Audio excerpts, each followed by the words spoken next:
Сәлеметсіздер ме балалар?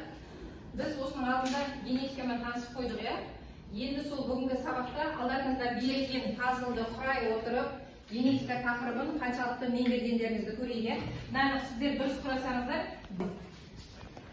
пазлды жылдам қай топ құрап шығады, сол жерде үй тапсырмасына қалай жауап бергендеріңіз белгілі болады.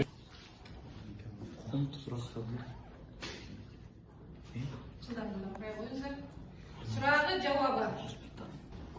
Сұраққа жауап жаңа сабағымыздың тақырыбы тақтаға қарай тұқым қуалаушылық заңдылықтарының цитологиялық негіздері, гамета тазалығы және оның цитологиялық негіздемесі. Оқу мақсаты моногибридті будандастырудың цитологиялық негіздерін дәлелдеу және есептер шығару. Бүгінгі сабақта осы мақсатқа қол жеткізетін боламыз. Сіздерге алдыңғы сабақтан таныс, генетика дегеніміздің не екені, хромосомалар дегеннің не екені, гендер дегеннің не екені белгілі. Жасушадағы хромосома дегеніміз не, балалар? Жауап береді. Нышан жауап берші.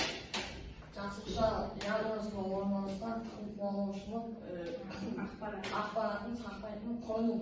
Жақсы, олай болса, сол ары қарай өткен алдыңғы сабақтағы генетикамен байланыстыра отырып, бүгінгі жаңа сабағымызды түсінетін боламыз. Бәріміз тақтаға қараймыз. Тақтада бүгінгі негізгі түсініктер хромосомалар, гендер, тұқым қуалаудың молекулалық негіздері. Енді гомологты хромосома деген бар. Біз жай хромосоманы білеміз. Гомологты хромосома дегеніміз не? Біздің әрбір жасушамызда хромосомалар жүк болып жүретінін білеміз. Яғни оның біреуі кімнен? Әкеңізден, біреуі аналарыңыздан келеді. Егер әкеңізден келген хромосоманың белгілі бір жерінде көздің түсі гені тұрса, анаңызда да дәл сондай. Дәл сондай хромосома сол нүктесінде көздің түсін анықтайтын ген тұрады. Ал енді аллельді гендер дегеніміз не? Олар гомологты хромосомалардың бірдей орындарында орналасқан белгілі бір белгіні анықтайтын гендердің әртүрлі нұсқалары. Аллельді гендер немесе аллельді деп аталады. Яғни оны нақты суреттен көруімізге болады. Яғни әкесінен келген хромосоманың бір бөлігінің қай жерде көздің немесе басқа да белгіні анықтайтын ген тұрса, сол жерде анаңыздың да тура сол генді анықтайтын ген сол бөлікте орналасады.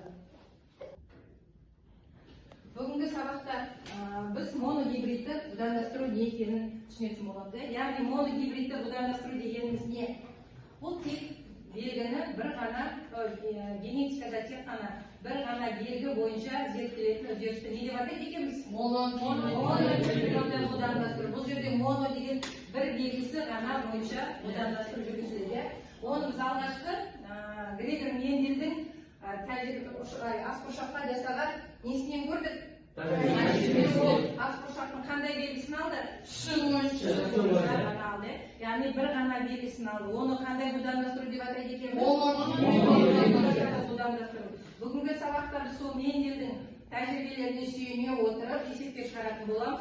Сол жерде қандай белгілерді қолданамыз? Алдымен соны біліп алуымыз керек екен. Доминантты белгі деген не еді? Доминантты ол енді егерде екі үлкен әріп болатын болса, оны біз ал егерде екі кіші әріп болатын болса, біреуі үлкен, біреуі кіші әріп болса, оны гетерозигота. Енді гетерозигота дегеннің анықтамасы не екен? Гетеро деген сөзіміз ол басқа. Әртекті. Гетеро дегеніміз сонда гендері әртүрлі болса, оларды гетерозигота дейміз. Ал енді гендер бір текті болса, екеуде үлкен әріппен немесе екеуде кіші болса, оны біз қандай деп атаймыз? Гомозигота. Ал енді кіші болса, рецессивті гомозигота, үлкен болса. Тақтаға қарайғы. Бұл жерде бүгінгі сабақта біз генотип, фенотип деген терминдермен танысатын боламыз. Генотип деген не екен? Бұл жиынтығы. Ол гомозигота немесе гетерозигота мүмкін екен, жаңағы айтып өттік. Ал фенотип деген ол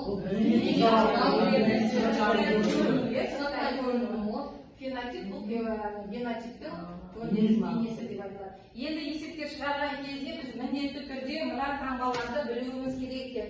Яғни ата-ана даралары үлкен паркымен алып шыққан, аталы жыныстың алдында біз Марстың белгісін, аналы жыныстың алдында Венераның белгісін, бұдан да тұруға белгілі X белгісін, F ұрпақтары доминантты белгі және іші рецессивті белгінің жазылуын білу. Ал енді қараңыздар, бүгінгі сабақта біз есептер шығарып үйренуіміз керек. Ол үшін есептерді жазылған гендерді оңай оқу үшін ең бірінші біз пейнеттің торын пайдаланамыз. Пейнет торы деген генетикалық деректерді шығаруға бізге көмектеседі. Яғни бұдан да тұрып нәтижесінде пайда болған барлық мүмкін зиготалардың генотиптерін көрнекі түрде анықтаудың әдісі. Егер міне торшаның жоғарғы қатарына аталықтан шыққан гаметалар сол жақпағанына аналық гаметалар жазылады. Мына суреттен көріп тұрсыздар, шыққан гаметалар, аталықтан шыққан гаметалардың жоғарғы бөлігіне, аналықтан шыққан гаметаларды сол жақпағанға жазамыз. Содан шыққан генотиптерді екеуін қосудың нәтижесінде генотиптері көрініп тұрады. Ары қарай сонда есептің шығуы бізге оңай болып тұр. Моногибридті бір есепті тақтада шығарайық, сіздер ұқыптап тыңдаңыздар, өйткені сіздер өздеріңіз есеп шығарасыздар. Бүйтеді, тышқанда ақ түсі, қара түсінен басым. Есептің берілгені бірінші жазып аламыз, есептің берілгені. Бүйтеді, тышқанда ақ түс, қара түсінен басым дейді. Ақ түс бізде қандай болғаны сонда? Оны қандай ақпен белгілейміз? Қара түс қандай болып тұрады? Оны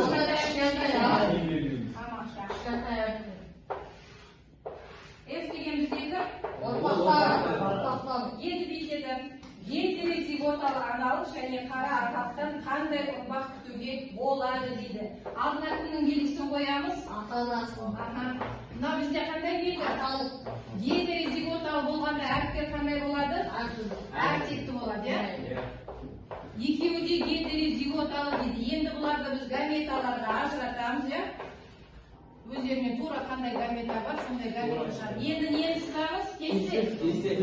Қандай? Пейнет, тор көзі деп аталған, пейнеттің жоғарғы бөлігіне кімді жазамыз? Енді қандай гаметалар шықты бізге? Әртекті. Қандай болады?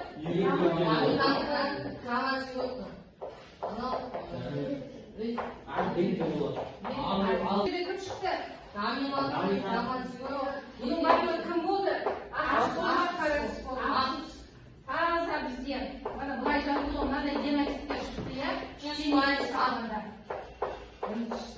қанша пайызы бізде қазір ақ, қанша пайызы қара болып тұр? 75 пайызы кім болды? Ақ түс па? Ақ түс екен, ақ түс, ал 25 пайызы қара түс.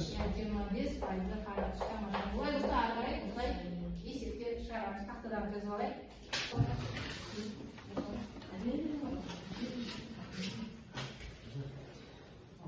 Есептеріңізді орындаңыздар, шығарыңыздар.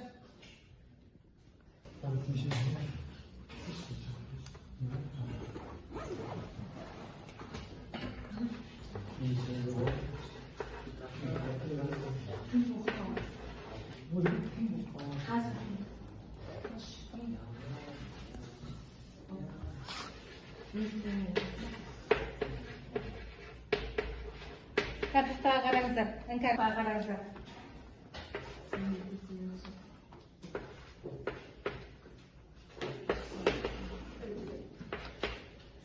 Тақтаға қараңыздар.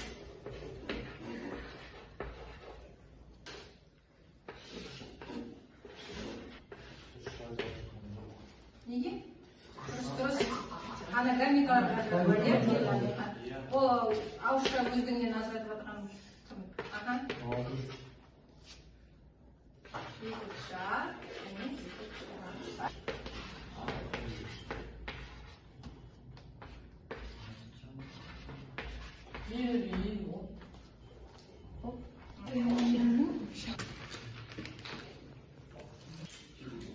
Ал тақтаға қарай бүгінгі өтілген жаңа сабақ бойынша сәйкестендіру тапсырмасын орындап көруге тақтаға кім келеді?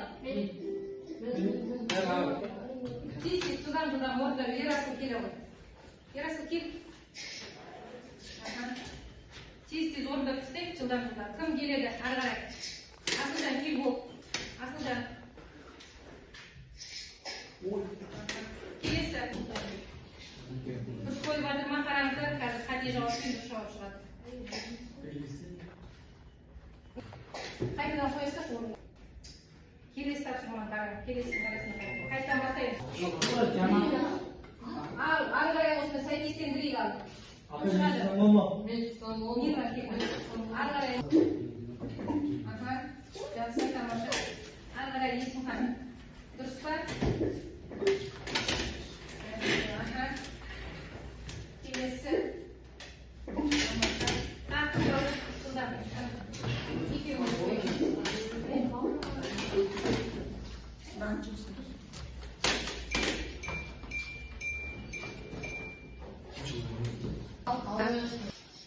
Ойыншы бүгінгі сабаққа бағдаршам арқылы кері байланыс берейді. Тақтада сіздердің жеке аттарыңыз тұр. Кім түсінді жасылды, орташа түсінді сарыны, сұрақтар бар болса қызылды баса қойды. Келе ойыншаға.